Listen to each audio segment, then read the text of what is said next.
What God always does, or what God does always goes beyond what you and I can do. God always goes beyond what you and I could do. That's why we need him. Because I can't do it.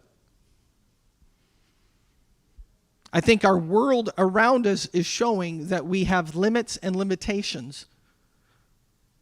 And if we're not careful, we succumb and we live to the limits that everybody else places on us instead of saying, what does God say? He always goes beyond what we can do. It's great. It's magnificent. He says, cast all your cares on him, for he cares for you.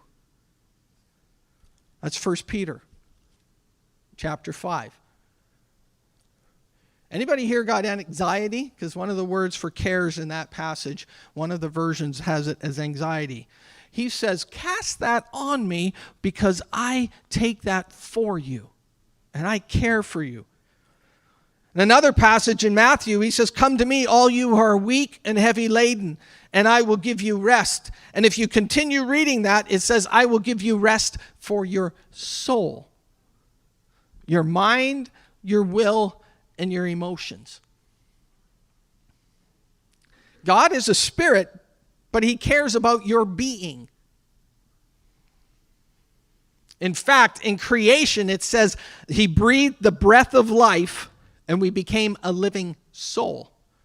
I find it amazing because in Hebrews, it says that the word of God is sharp and powerful, sharper than any two-edged sword, piercing even to the dividing sunder of soul and spirit. In other words, there's an aspect of dividing the soul and spirit that it's hard, and he can do that. Why? Because he is a spirit, and he breathed his spirit life into us, and we became a living soul.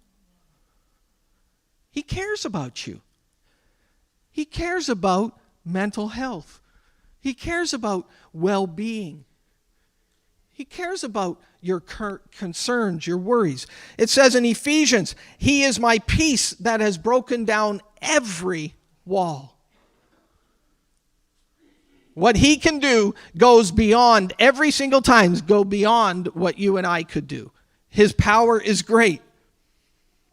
It says in 1 John 4, greater is he that is in me than he that is in the world.